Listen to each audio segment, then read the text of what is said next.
Teman-teman, tolong jangan lupakan Palu.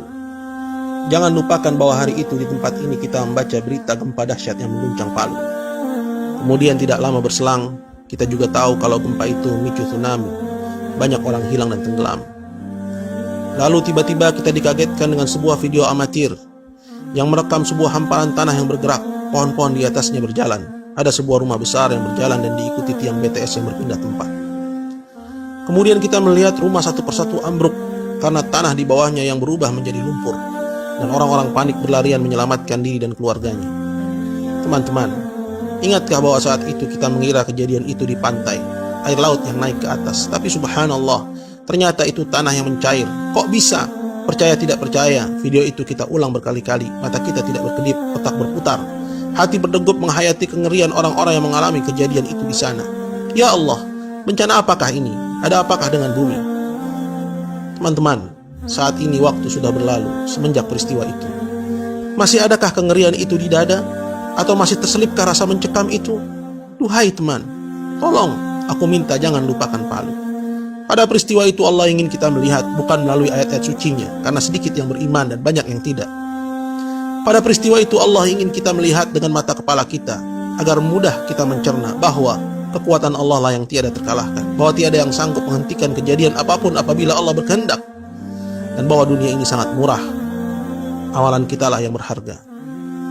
Teman-teman, tolong jangan lupakan Palu.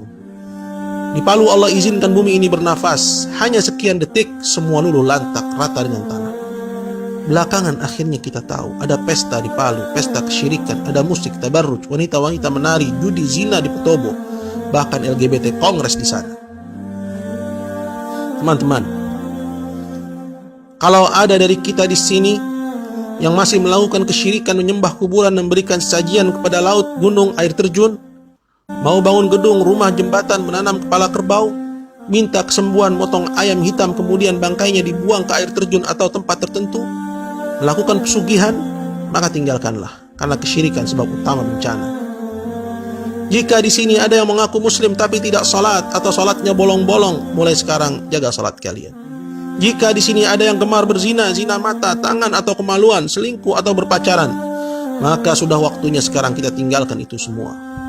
Atau jika di sini masih ada yang suka dugem ke diskotik, bercampur baur laki-laki perempuan tanpa ikatan, tanpa batasan, minum minuman keras, narkoba, sekaranglah saatnya kita bangkit selagi masih diberi kesempatan. Jangan tunggu besok atau nanti, karena tidak seorang pun dari kita tahu apa yang akan terjadi sesaat lagi. Teman-teman yang masih bermain dengan riba, bekerja di lembaga ribawi atau terlibat transaksi riba, mari kita tinggalkan itu semua, karena Allah telah mengumumkan peperangan kepada kita jika kita tidak meninggalkannya. Teman-teman muslimah yang masih menanggalkan hijabnya, enggan berjilbab, gemar bersolek, menampakkan auratnya, mengenakan pakaian ketat atau tipis, tidak adakah rasa iri di hatimu kepada saudari Winda yang jasadnya ditemukan masih lengkap dengan hijabnya? Jasadnya masih lemas dan tidak berbau meski sudah 14 hari tertimbun reruntuhan. Cadarnya melekat di wajahnya sampai-sampai tim SAR sungkan melepas penutup wajahnya. Dia mulia hidup dan matinya. Teman-teman, saya tahu yang paling berat memang meninggalkan musik. Dulu pun saya seperti tidak percaya bahwa Islam mengharamkannya. Tapi saat Allah jadikan kecintaan kepada Al-Quran di dalam dada, gandrungan kepada musik akhirnya banyak berkurang. Karena tidak akan bertemu kecintaan kepada musik dengan kekhusyuan mentadabburi Al-Quran. Saya yakin saat ajal nanti tidak satu pun dari kita yang ingin diperdengarkan musik dambaannya, biduan idolanya. Saat itu satu-satunya keinginan kita, andaikan semasa sehat dulu kita menjadi ahli Quran.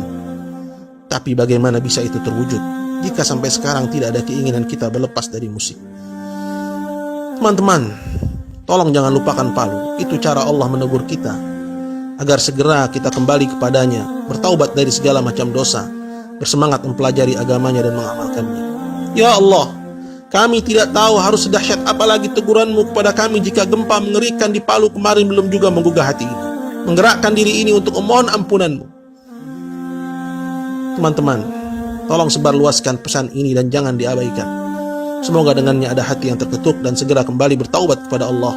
Semoga Allah jauhkan kita dan negeri ini dari bencana dan musibah yang menghantui. Dan semoga Allah kembalikan kedamaian dan ketentraman di negeri ini sebagaimana masa-masa kecil kita dulu. Allah sekali-kali tidak membinasakan satu negeri dengan zalim. sedangkan penduduknya melakukan perbaikan-perbaikan. Maka sebarkanlah